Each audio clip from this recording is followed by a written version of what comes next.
Boa noite a todas as professoras, orientadoras, Yáscara, Júnia, professora Camila, que está aqui compondo a banca. O nosso grupo se uniu a partir de 3 pesquisas individuais que, no fim, resultaram no trabalho que vocês puderam contemplar hoje. O tema que permeia as 3 pesquisas individuais é o controle dos corpos.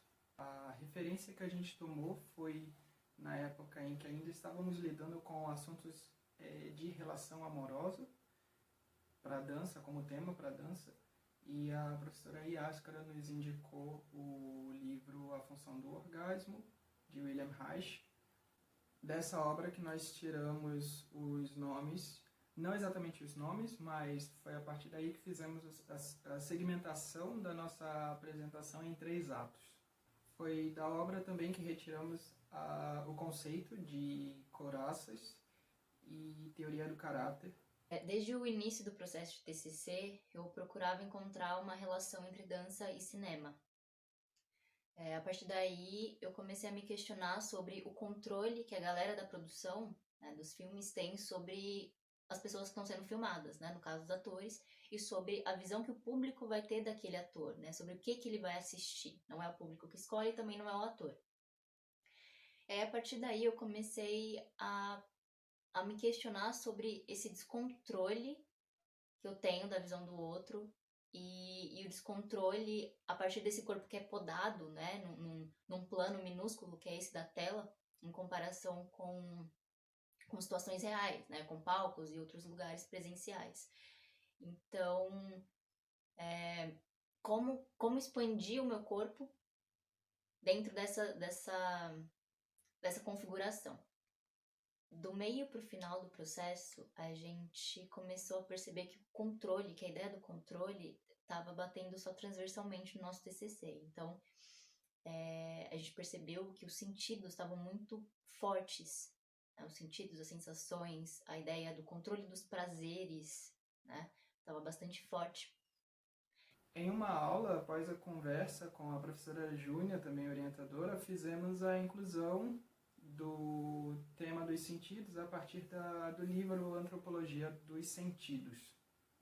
Foi quando o grupo optou por trabalhar com a estimulação dos sentidos e onde cada um pôde escolher um deles para poder aprofundar a sua pesquisa. Então a gente passou a trabalhar com sentidos, cada um com um. O meu foi a visão. E aí comecei a me fazer perguntas, né? Como essa visão pode ser um disparador do processo de criação em dança? Como que a gente cria movimentações a partir da visão sem se deitar numa técnica, mas só no sentir? Pensando nesse corpo comprimido por forças ou olhares externos, eu comecei a trabalhar com 2 teóricos, né, corporalmente falando. Delsarte, eu trabalhei com respiração, contração, expansão, relaxamento e tensão, e isolamento de algumas partes do corpo. Primeiro os braços, depois braço, tronco e cabeça, e depois comecei a fazer exercícios de improvisação a partir de posições do balé, por exemplo. O segundo teórico foi o Grotowski.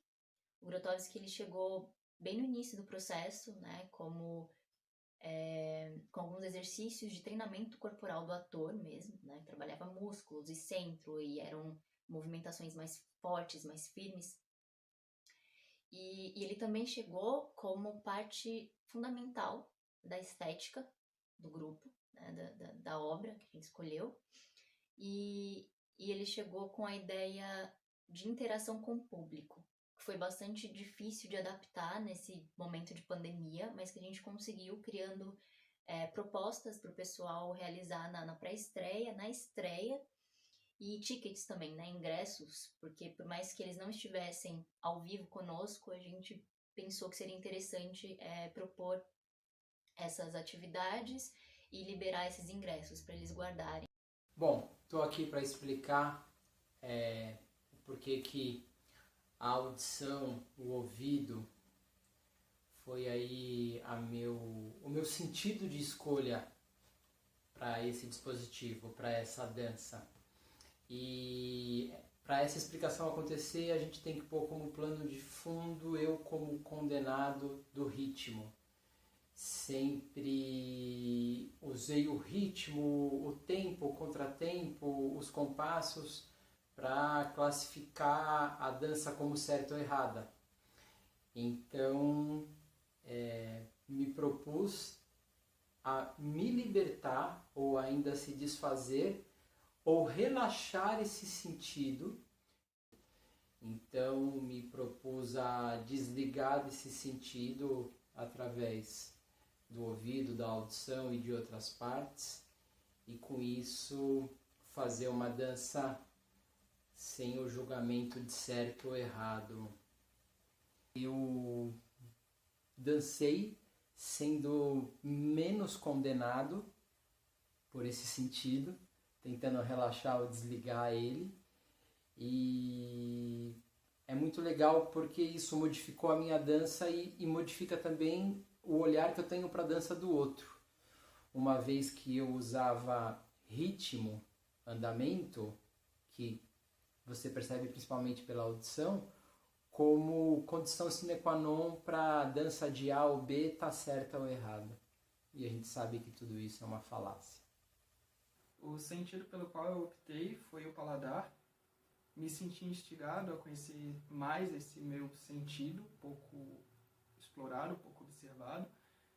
E quando o grupo tinha já essa definição dos 3 momentos de gravação, eu escolhi para cada um deles saborear algo que me desse prazer numa crescente.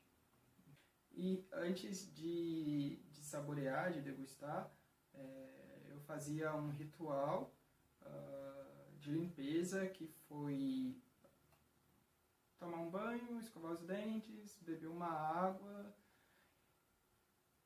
limpar o espaço com somente pano e água, a partir de uma técnica de oída, e então iniciar o processo de dança. Partindo da minha última pergunta norteadora, que se tratava como a partir de uma maior consciência corporal posso obter um dançar mais prazeroso e não controlado. Optei pelo termo não controlado em vez de descontrolado, pelo fato de que descontrolado poderia dar uma ideia de sem qualquer tipo de consciência, e não era o que eu estava procurando, o que eu estava pesquisando. Para isso, eu me apoiei nos estudos da técnica clausewitziana, fiz leitura e observação de alguns vídeos para entender os processos lúdico e de vetores, e assim incluí-los na pesquisa de corpo e na dança. A sonoplastia ou a não sonoplastia, o som ou o não som, tem muito a ver com a nossa obra, e me coube falar dele porque o meu sentido é o ouvido. Mas o som ou o não som, a nossa obra começa com um ruído, com um som muito característico de, depois que as pessoas ouvem ele, se faz silêncio.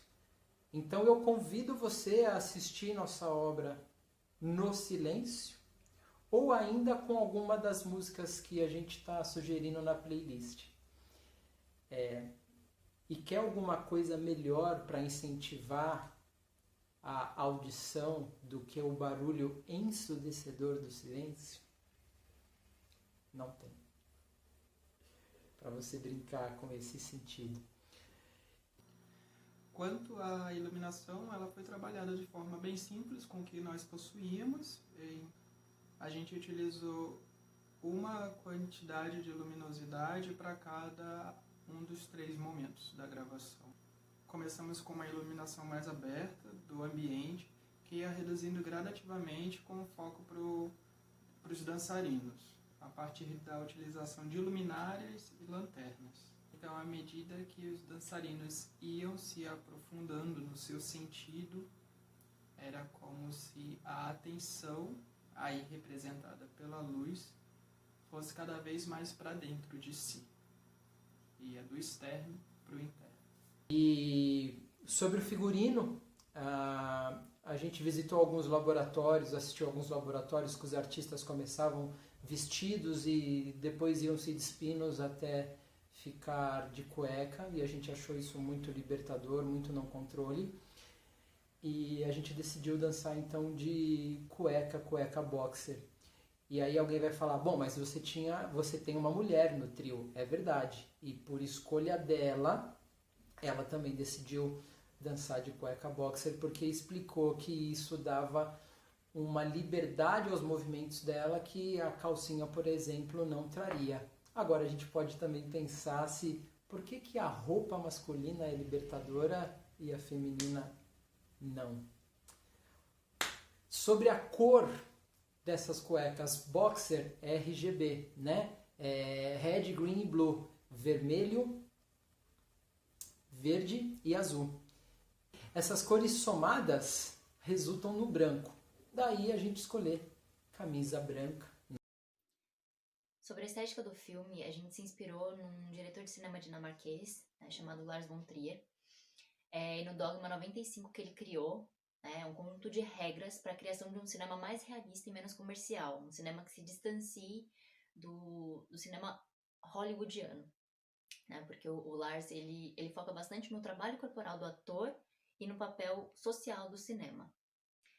E foi isso que a gente tentou propor, né, no nosso filme, que foi tentar dar conta dessa obra com o nosso corpo, colocando o mínimo possível de elementos em cena.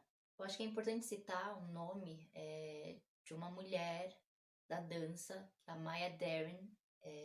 Ela é a pioneira da videodança no mundo, assim. E ela tá com a gente desde o início, né? A gente leu bastante sobre videodança, sobre coreocinema, sobre as diferenças entre um e outro. E ela nos ajuda a compreender que a câmera ela não entra na nossa obra como uma intrusa, como uma julgadora, mas como uma parceira de cena que dança junto com a gente.